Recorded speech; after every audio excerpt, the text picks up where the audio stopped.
بسم الله الرحمن الرحيم. الحمد لله الذي أنزل على عبده الكتاب ولم يجعل له عوجا قيما لينذر بأسا شديدا من لدنه ويبشر المؤمنين الذين يعملون الصالحات أن لهم أجرا حسنا ماكثين فيه أبدا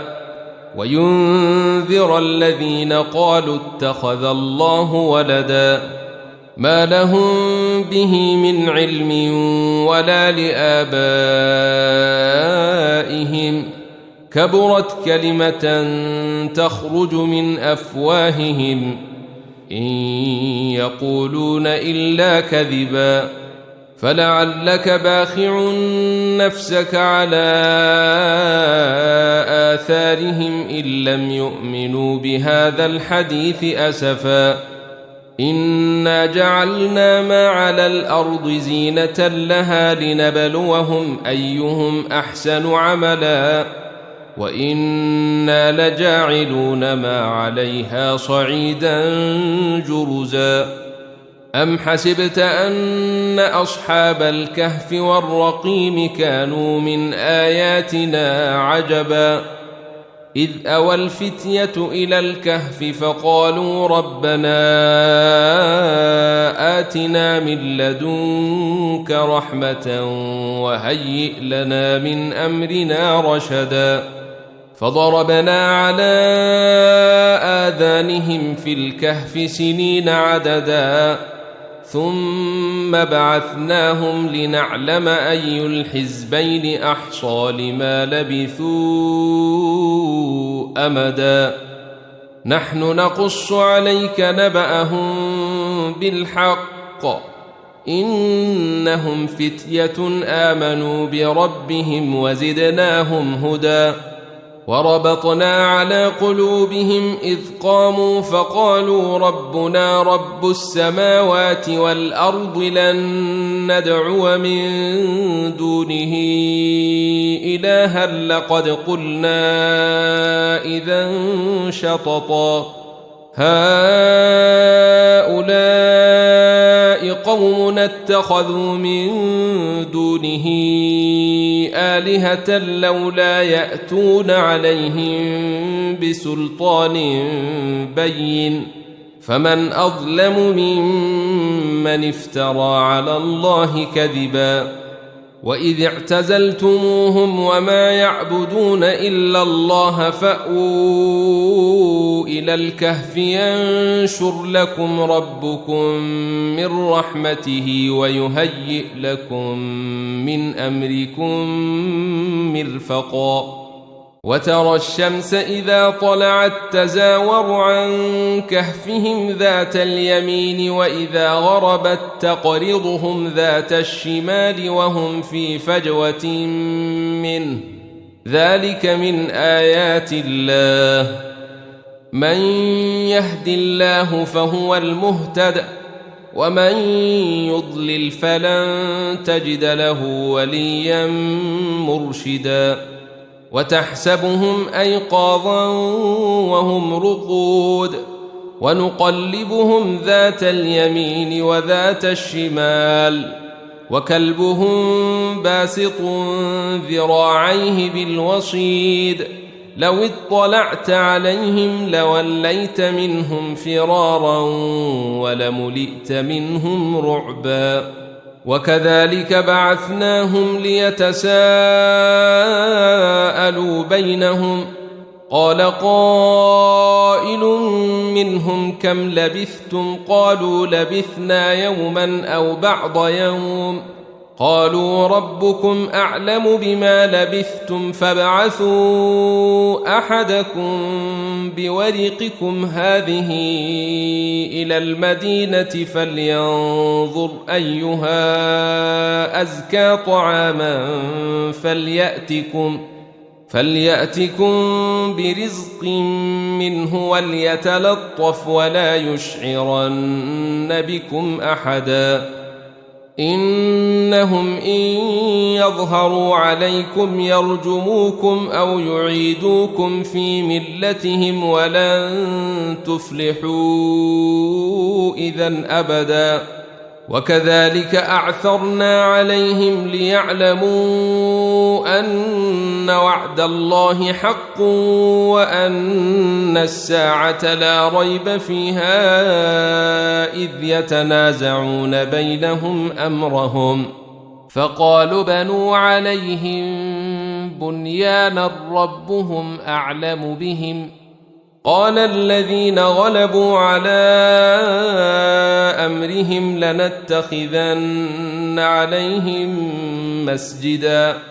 سيقولون ثلاثة رابعهم كلبهم ويقولون خمسة سادسهم كلبهم رجما بالغيب ويقولون سبعة وثامنهم كلبهم قل ربي أعلم بعدتهم ما يعلمهم إلا قليل فلا تمار فيهم إلا مراء ظاهرا ولا تستفت فيهم منهم أحدا ولا تقولن لشيء إني فاعل ذلك غدا إلا أن يشاء الله واذكر ربك إذا نسيت وقل عسى أن يهديني ربي لأقرب من هذا رشدا ولبثوا في كهفهم 300 سنين وازدادوا 9 قل الله أعلم بما لبثوا له غيب السماوات والأرض أبصر به وأسمع ما لهم من دونه من ولي ولا يشرك في حكمه أحدا واتل ما أوحي إليك من كتاب ربك لا مبدل لكلماته ولن تجد من دونه ملتحدا واصبر نفسك مع الذين يدعون ربهم بالغداة والعشي يريدون وجهه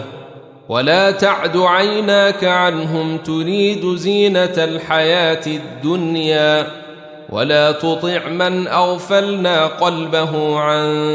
ذكرنا واتبع هواه وكان أمره فرطا وقل الحق من ربكم فمن شاء فليؤمن ومن شاء فليكفر إنا أعتدنا للظالمين نارا أحاط بهم سرادقها وإن يستغيثوا يغاثوا بماء كالمهل يشوي الوجوه بئس الشراب وساءت مرتفقا إن الذين آمنوا وعملوا الصالحات إنا لا نضيع أجر من أحسن عملا أولئك لهم جنات عدن تجري من تحتهم الأنهار يحلون فيها من أساور من ذهب ويلبسون ثيابا خضرا من سندس واستبرق متكئين فيها على الأرائك نعم الثواب وحسنت مرتفقا واضرب لهم مثل الرجلين جعلنا لأحدهما جنتين من أعناب وحففناهما بنخل وجعلنا بينهما زرعا كلتا الجنتين آتت أكلها ولم تظلم منه شيئا وفجرنا خلالهما نهرا وكان له ثمر فقال لصاحبه وهو يحاوره أنا أكثر منك مالا وأعز نفرا ودخل جنته وهو ظالم لنفسه قال ما أظن أن تبيد هذه أبدا وما أظن الساعة قائمة ولئن رددت إلى ربي لأجدن خيرا منها منقلبا قال له صاحبه وهو يحاوره أكفرت بالذي خلقك من تراب ثم من نطفة ثم سواك رجلا لكن هو الله ربي ولا أشرك بربي أحدا ولولا إذ دخلت جنتك قلت ما شاء الله لا قوة إلا بالله إن ترني أنا أقل منك مالا وولدا فعسى ربي أن يؤتيني خيرا من جنتك ويرسل عليها حسبانا من السماء فتصبح صعيدا زلقا أو يصبح ماؤها غورا فلن تستطيع له طلبا وأحيط بثمره فأصبح يقلب كفيه على ما أنفق فيها وهي خاوية على عروشها ويقول يا ليتني لم أشرك بربي أحدا ولم تكن له فئة ينصرونه من دون الله وما كان منتصرا هنالك الولاية لله الحق هو خير ثوابا وخير عقبا واضرب لهم مثل الحياة الدنيا كماء إن أنزلناه من السماء فاختلط به نبات الأرض فأصبح هشيما تذروه الرياح وكان الله على كل شيء مقتدرا المال والبنون زينة الحياة الدنيا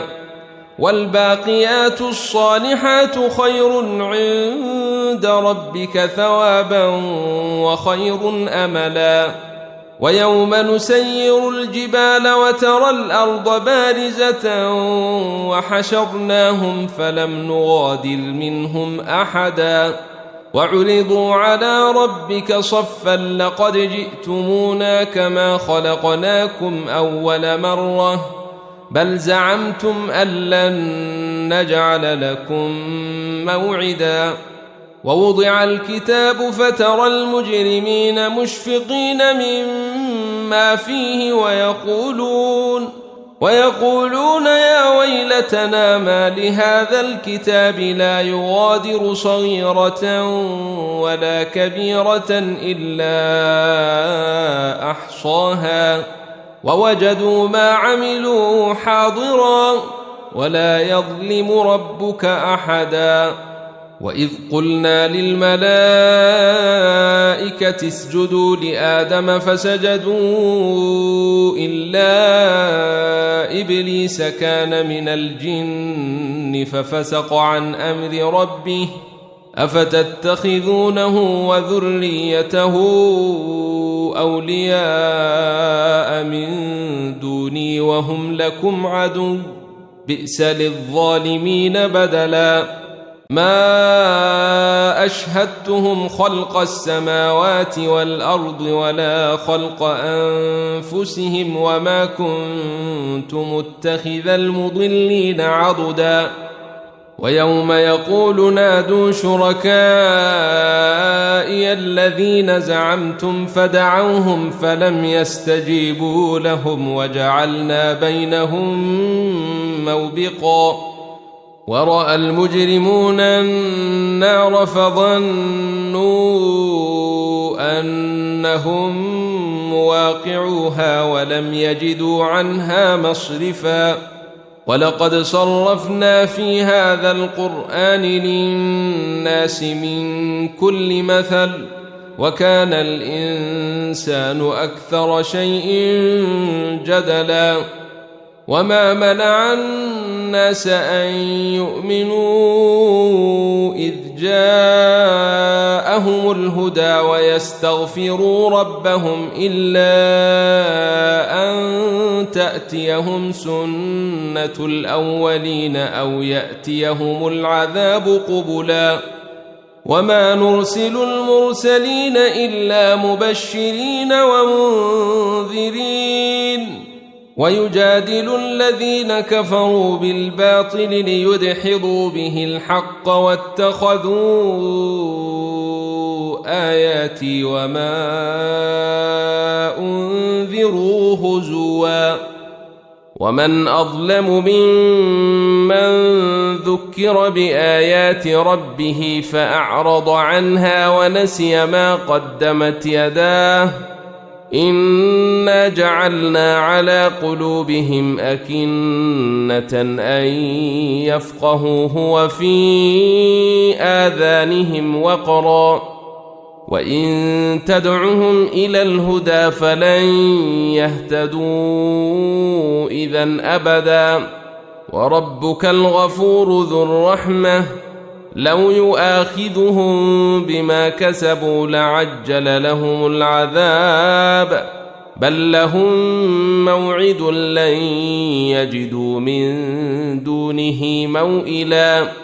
وتلك القرى أهلكناهم لما ظلموا وجعلنا لمهلكهم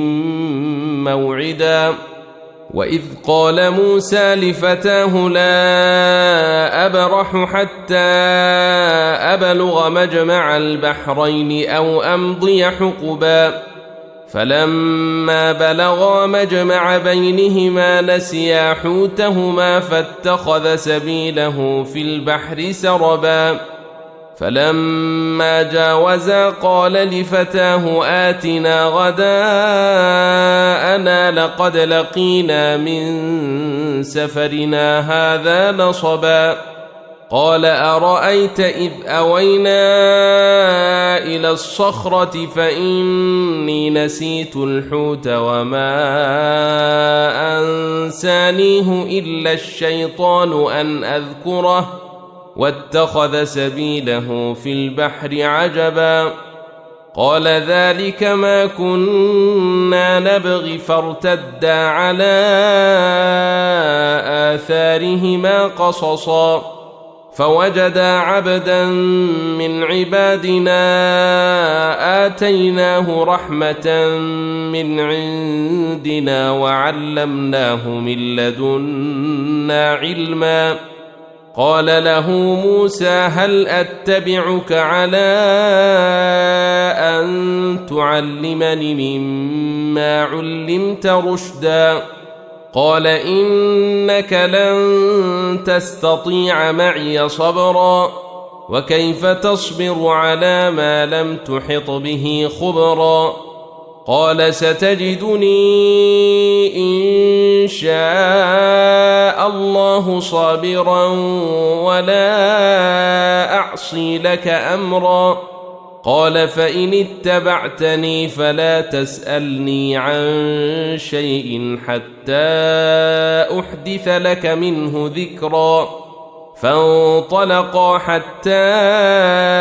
إذا ركبا في السفينة خرقها قال أخرقتها لتغرق أهلها لقد جئت شيئا إمرا قال ألم أقل إنك لن تستطيع معي صبرا قال لا تؤاخذني بما نسيت ولا ترهقني من أمري عسرا فانطلقا حتى إذا لقيا غلاما فقتله قال أقتلت نفسا زكية بغير نفس لقد جئت شيئا نكرا قال ألم أقل لك إنك لن تستطيع معي صبرا قال إن سألتك عن شيء بعدها فلا تصاحبني قد بلغت من لدني عذرا فانطلقا حتى إذا أتيا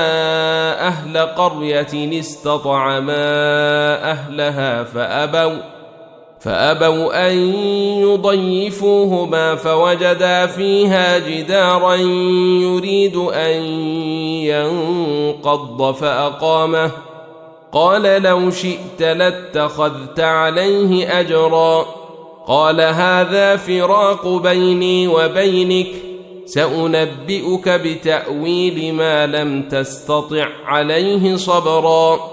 أما السفينة فكانت لمساكين يعملون في البحر فأردت أن أعيبها وكان وراءهم ملك يأخذ كل سفينة غصبا وأما الغلام فكان أبواه مؤمنين فخشينا أن يرهقهما طغيانا وكفرا فأردنا أن يبدلهما ربهما خيرا منه زكاة وأقرب رحما وأما الجدار فكان لغلامين يتيمين في المدينة وكان تحته كنز لهما وكان أبوهما صالحا فأراد ربك أن يبلغا أشدهما ويستخرجا كنزهما رحمة من ربك وما فعلته عن أمري ذلك تأويل ما لم تسطع عليه صبرا ويسألونك عن ذي القرنين قل سأتلو عليكم منه ذكرا إنا مكنا له في الأرض وآتيناه من كل شيء سببا فأتبع سببا حتى إذا بلغ مغرب الشمس وجدها تغرب في عين حمئة ووجد عندها قوما قلنا يا ذا القرنين إما أن تعذب وإما أن تتخذ فيهم حسنا قال أما من ظلم فسوف نعذبه ثم يرد إلى ربه فيعذبه عذابا نكرا وأما من آمن وعمل صالحا فله جزاء الحسنى وسنقول له من أمرنا يسرا ثم أتبع سببا حتى إذا بلغ مطلع الشمس وجدها تطلع على قوم لم نجعل لهم من دونها سترا كذلك وقد أحطنا بما لديه خبرا ثم أتبع سببا حتى إذا بلغ بين السدين وجد من دونهما قوما لا يكادون يفقهون قولا قالوا يا ذا القرنين إن يأجوج ومأجوج مفسدون في الأرض فهل نجعل لك خرجا على أن تجعل بيننا وبينهم سدا قال ما مكني إني فيه ربي خير فأعينوني بقوة أجعل بينكم وبينهم ردما آتوني زبر الحديد حتى إذا ساوى بين الصدفين قال انفخوا حتى إذا جعله نارا قال آتوني أفرغ عليه قطرا فما استطاعوا أن يظهروه وما استطاعوا له نقبا قال هذا رحمة من ربي فإذا جاء وعد ربي جعله دكاء وكان وعد ربي حقا وتركنا بعضهم يومئذ يموج في بعض ونفخ في الصور فجمعناهم جمعا وعرضنا جهنم يومئذ للكافرين عرضا الذين كانت أعينهم في غطاء عن ذكري وكانوا لا يستطيعون سمعا أفحسب الذين كفروا أن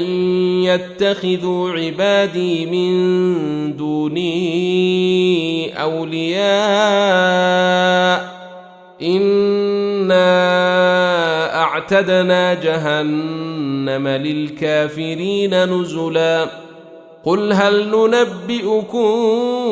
بالأخسرين أعمالا الذين ضل سعيهم في الحياة الدنيا وهم يحسبون أنهم يحسنون صنعا أولئك الذين كفروا بآيات ربهم ولقائه فحبطت أعمالهم فلا نقيم لهم يوم القيامة وزنا ذلك جزاؤهم جهنم بما كفروا واتخذوا آياتي ورسلي هزوا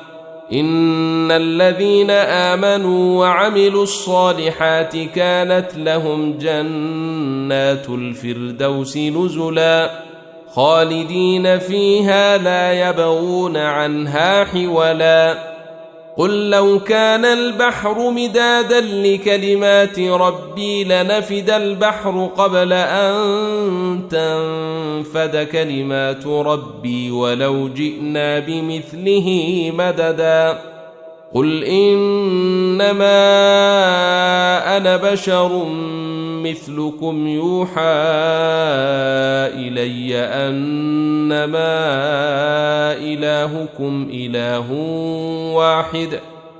فمن كان يرجو لقاء ربه فليعمل عملا صالحا ولا يشرك بعبادة ربه أحدا.